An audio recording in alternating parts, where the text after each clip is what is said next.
this on a live replay because who actually watches this show live? I don't imagine too many people wanting to get up. Oh shit, let's see what Casey's doing this morning. Anyways, South Park guys making fun of Kristi Noem. I think that's hilarious. That's going to be a funny ass episode. They're going to have stuff about her shooting dogs and whatnot. I mean, for those of you that don't know, Kristi Noem, let's see, about 2 years ago, put out a autobiography or whatnot, talks about shooting one of her dogs because it wasn't very good at hunting. So that's going to make some funny shit on South Park. Then her with all the Jason Bourne, John Wick, ice pictures and everything like that, especially the one that's great where she's flagging the ICE agent to the right side of her. Now, for those that don't know, I'm more conservative. I'm South Dakota. But she's our governor, so, I'm allowed to make fun of it. It's kind of like white people calling each other cracker. It's all right, man. It's our word.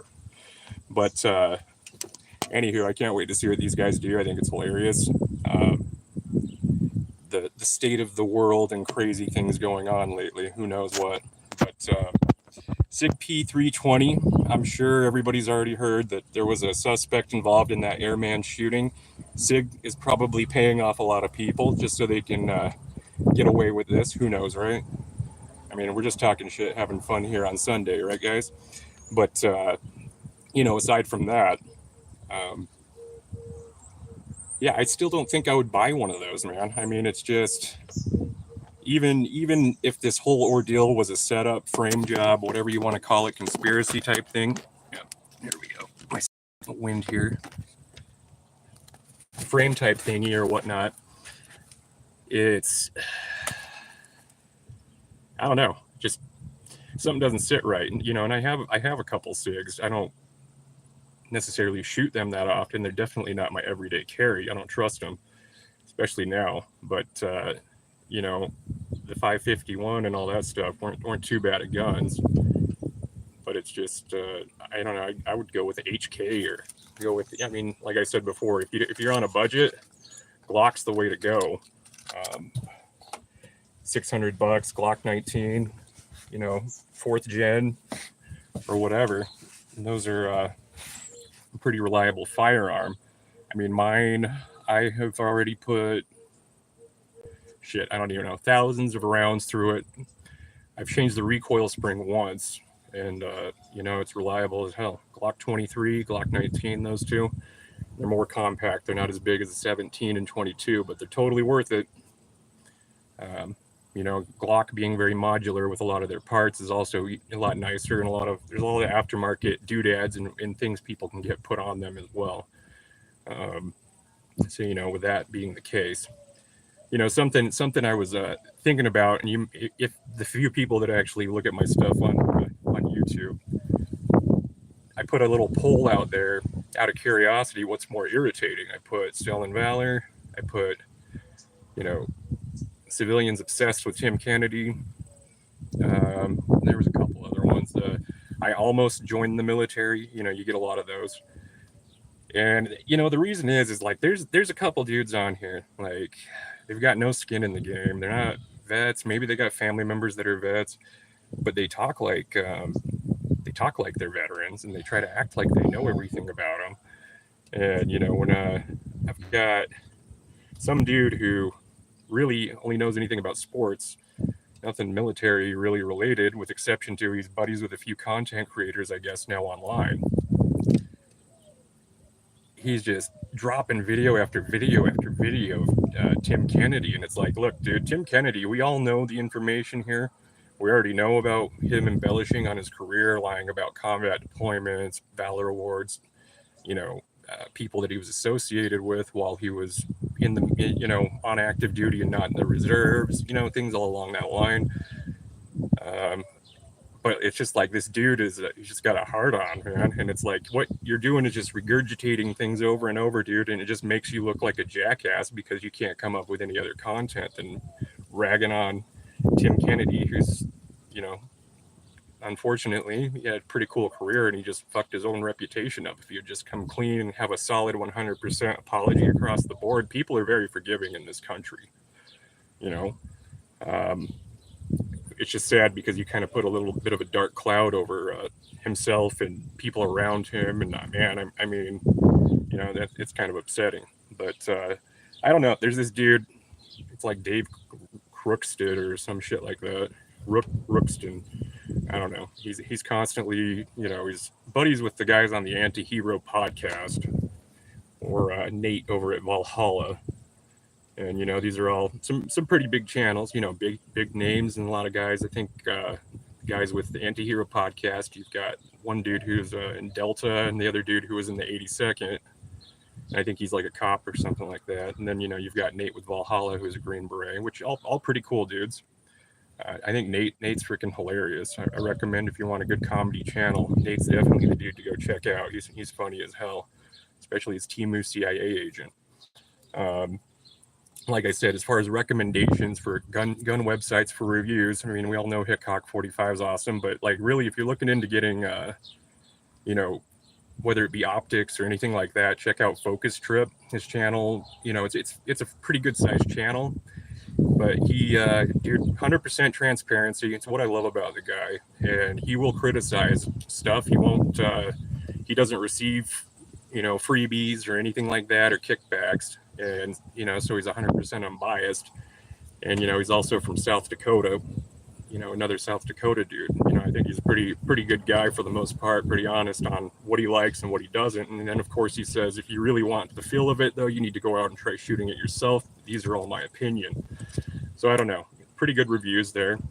I mean, content-wise, I'm more excited for this. You know, I'm kind of not even talking about kind of off gun topic here and off politics.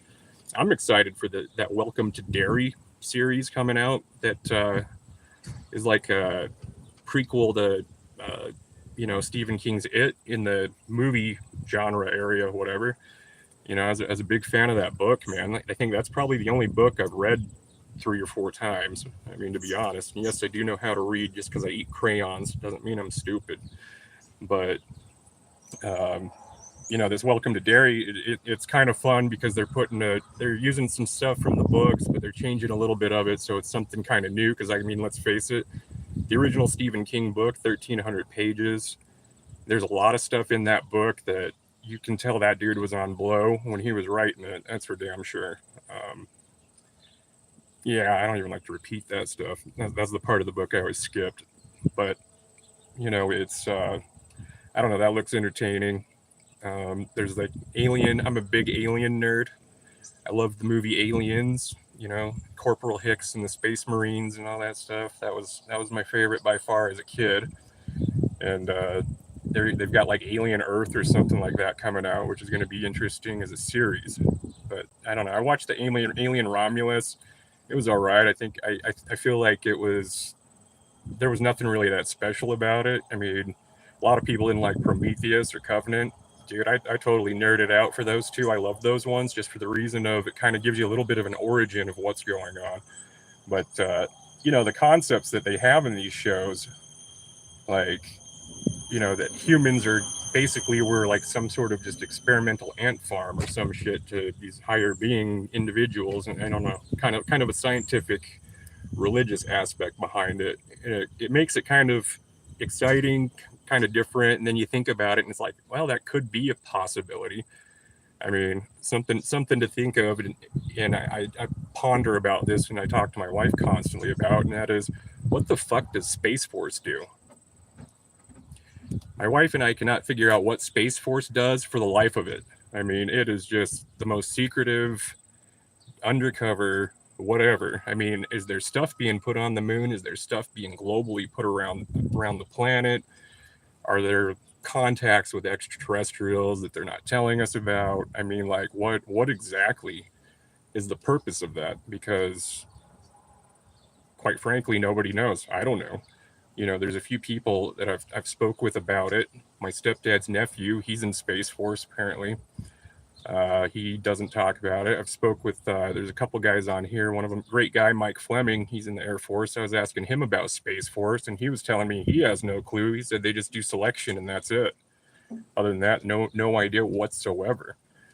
So, you know, I mean, that's, if anybody has any like idea of what Space Force actually does, I mean, please tell me, man, because I am lost. I just look at that symbol that they have, and it looks like whoever came up with it watched a lot of Star Trek. And, you know, hearing their, you know, you've got like the Marine hymn and the caissons go rolling in with the Army and all anchors away and all that. And then Space Force has this like Star Trek opening credits song going on or whatever. So I don't know, just complete mystery to me. It's, you know, for grunts and people on the ground, it's kind of an on-standing joke, even though it's really like, but really, what do they do? So I don't know. I mean, you know, that's something interesting to watch out for.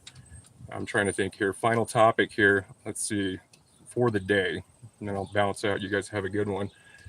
There's a on Netflix. I don't know if anybody in the 90s remembers Pepsi had that challenge where you can cash in your points.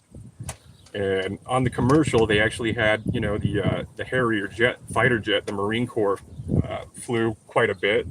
It's the one that hovers up and down for those that aren't familiar with it. And one of the GOAT episodes I did, it was on the female pilot who was the first Marine to fly one of those, and she was actually, you know, deployed in close air support multiple times over in Afghanistan and Iraq. She was in this Pepsi challenge thing because they had it where you could cash in like 7 million points and you could get a Harrier jet fighter. It was a big lawsuit, went on forever, you know, and then of course the judge thought it was all ridiculous and the person couldn't get the jet. But I don't know. It's very interesting to watch it. It was cool that they actually had her in it, you know, flying one of the jets, talking for a moment.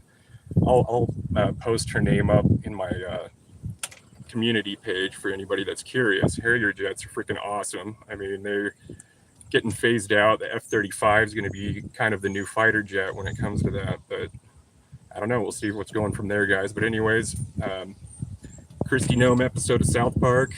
You guys definitely watch it. You're going to laugh your balls off. The ones that make fun of Charlie Kirk already looks pretty damn funny. So you guys take care. Have a good Sunday.